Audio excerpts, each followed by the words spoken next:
दोस्तों,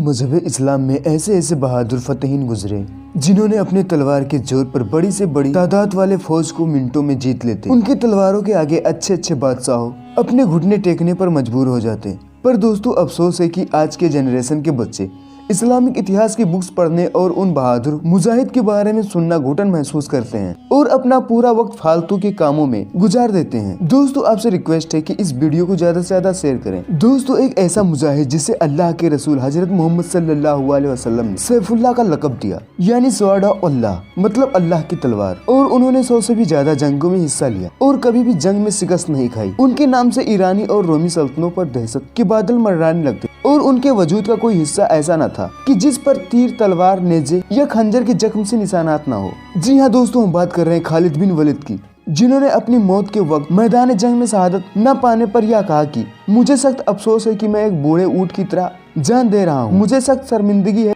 कि मैदान जंग में शहीद नहीं हो सका और अल्लाह कयामत तक कभी किसी बुज़दिल को सुकून और इत्मीनान न दे। खालिद बिन वलीद सिर्फ आलम इस्लाम के नहीं बल्कि तारीख इंसानियत के भी हीरो हैं। इंसानियत की तारीख में इनसे हाकिम आलमी और जंग का माहिर पैदा नहीं हुआ। हजरत खालिद बिन वलीद जब जंग में जाते तो दुश्मन को बिल्कुल कुचल कर रख देते थे। किसी भी दुश्मन को इस काबिल नहीं छोड़ते थे कि वह दूसरी फौज के साथ मिलकर दोबारा उनके खिलाफ कोई मजामत कर सके। यह बात है 625 से 629 के बीच की। हजरत खालिद बिन वलीद कुरैश के एक कबीले से ताल्लुक रखते थे और पैदाइशी एक जंगजू थे। उनके कबीले का काम ही जंग करना था। उनके वालिद ने उनको जंगी हिकमत अमली, तीरंदाजी, घुड़सवारी, निज़ेबाजी, तलवारबाजी, छुपकर वार करना, ताक़ुब करना जैसे तमाम हर्जी आलूम सिखाए थे। और उस वक्त ये अरबों का आम रिवाज था कि हर जंगजू ये सारे आलूम सीखता था। मुसलमानों का मैदान जंग में हजरत खालिद बिन वलीद से पहला तारुफ जंग उहुद में हुआ। खालिद बिन वलीद कुफ्फार की तरफ से जंग लड़ने के लिए मैदान में आए। उस वक्त आप ईमान नहीं लाए थे। जंग उहुद में हुजूर सल्लल्लाहु अलैहि वसल्लम ने खालिद बिन वलीद के घुड़सवारों को आता देखकर 30 तीरंदाजों को पहाड़ी पर भेज दिया और हुक्म दिया कि चाहे जो हो जाए, तुम लोगों को अपनी जगह नहीं छोड़नी है। जंग उहुद में जब मुसलमानों को कामयाबी हासिल होने लगी तो माले गनीमत जमा करने का सिलसिला शुरू हुआ। उन 30 तीरंदाजों में से कुछ हुक्म की तामील न करते हुए पहाड़ी से नीचे आ गए,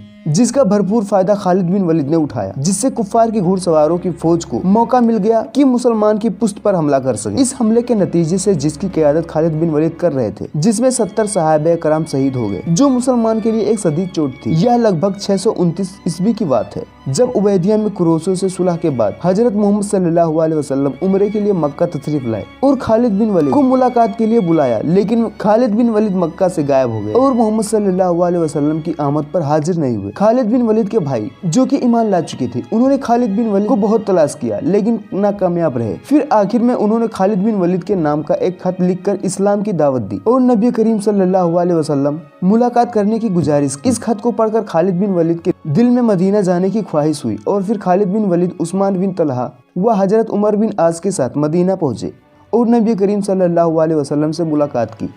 नबी करीम मोहम्मद सल्लल्लाहु अलैहि वसल्लम की बातों को सुनकर खालिद बिन वलीद, उस्मान बिन तलहा और हजरत उमर बिन आस इस्लाम से मुतासिर हुए और इस्लाम को कबूल कर लिया। कबूल इस्लाम के बाद खालिद बिन वलीद पर हुजूर सल्लल्लाहु अलैहि वसल्लम ने खास निगाह करम फरमाई और सैफुल्लाह का किताब अता फरमाया। खालिद बिन वलीद ने हुजूर सल्लल्लाहु अलैहि वसल्लम के हुक्म और इजाजत से जो जंगें लड़ी, उनमें से एक जंग मोता भी है। एक अहम बात यह है कि जब हजरत जैद बिन हरसा ने इस लश्कर की तैयारी की तो हुजूर सल्लल्लाहु अलैहि वसल्लम ने पहले ही बसारत दे दी कि अगर जैद शहीद हो जाए तो जफर आलम संभालेंगे और अगर जाफर शहीद हो जाएं तो फिर अब्दुल्ला बिन रवा उनकी जगह परचम उठा लेंगे और अगर अब्दुल्ला बिन रवा शहीद हो जाएं तो मुसलमान जिसको चाहे अपना अमीर मुंतखब कर सकते हैं। और फिर मैदान जंग में यही हुआ। हजरत जैद और हजरत जाफर की शहादत के बाद हजरत खालिद बिन वलीद ने मुसलमानों की फौज की क़यादत संभाली और एक इंतहाई मुश्किल सूरत हाल में होने के बावजूद फौज को बाहिफाजत दुश्मन के नरगे से निकाला। यह पहली बार था कि खालिद बिन वलीद इस्लामी फौज के सिपह सालार के तौर पर उभरे। दोस्तों, इस जंग में उनके हाथ से 9 तलवारें टूट गईं। दोस्तों, एक बार खालिद बिन वलीद अपनी फौज के साथ जंग पर जा रहे थे। जंग शुरू होने से पहले हजरत खालिद बिन वलीद की एक ईरानी सिपह सालार से बातचीत हुई।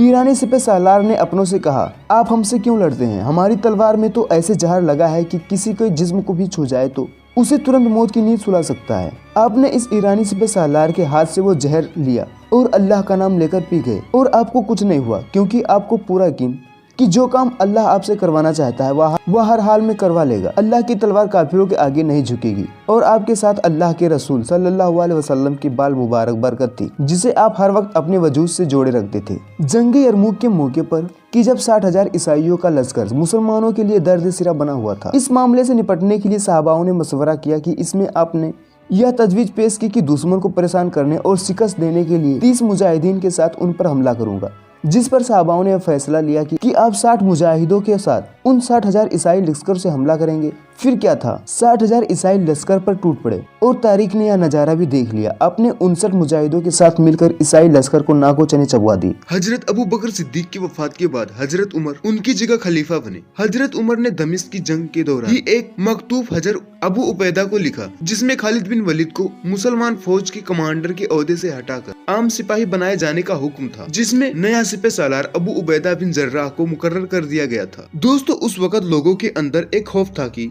मुसलमान हर जंग खालिद बिन वलीद की वजह से जीतते हैं, इसलिए लोगों के इसी डर को दूर करने के लिए नबी करीम मोहम्मद सल्लल्लाहु अलैहि वसल्लम ने खालिद बिन वलीद को आर्मी कमांडर के ओहदे से हटाकर आम सिपाही बनाए जाने का हुक्म दिया कि अगर कल को खालिद बिन वलीद नहीं रहेगा तो मुसलमान डर की खातिर कोई जंग नहीं लड़ेंगे। जब यह बात खालिद बिन वलीद को पता चली तो उन्होंने इस हुक्म को सर आंखों पर तस्लीम किया और कहा कि अगर मैं उमर के लिए लड़ता था तो अब नहीं लड़ूंगा, लेकिन अगर मैं अल्लाह के लिए लड़ता था तो इसी तरह अपनी जिम्मेदारियों को सर अंजाम देता रहूंगा और खालिद बिन वलीद की तलवार वैसे ही चलती रहेगी जिस तरह एक मुजाहिद की तलवार और अल्लाह के सिपाही की तलवार चलती है। ऐसा करना हजरत उमर के पेशे से नजर की एक खिदमत थी और हजरत उमर ने बाद में इसकी वजाहत भी लोगों को बताई कि मुसलमान को फतेह खालिद की वजह से होती है और उनका अल्लाह पर यकीन कमजोर न हो, इसलिए उन्होंने यह हुक्म दिया था। आपने अपनी बाकी जिंदगी हमसे गुजारी और 642 में जब आप अपनी वफात के करीब पहुँचे तो आपने फरमाया, मुझे सख्त अफसोस है कि मैं एक बूढ़े ऊंट की तरह जान दे रहा हूँ। मुझे सख्त शर्मिंदगी है कि मैं मैदान जंग में शहीद ना हो सका और अल्लाह कयामत तक कभी किसी बुज़दिल को सुकून और इत्मीनान न दे। उस पर उनकी जोजा ने तसल्ली दी कि आप शर्मसार ना हो।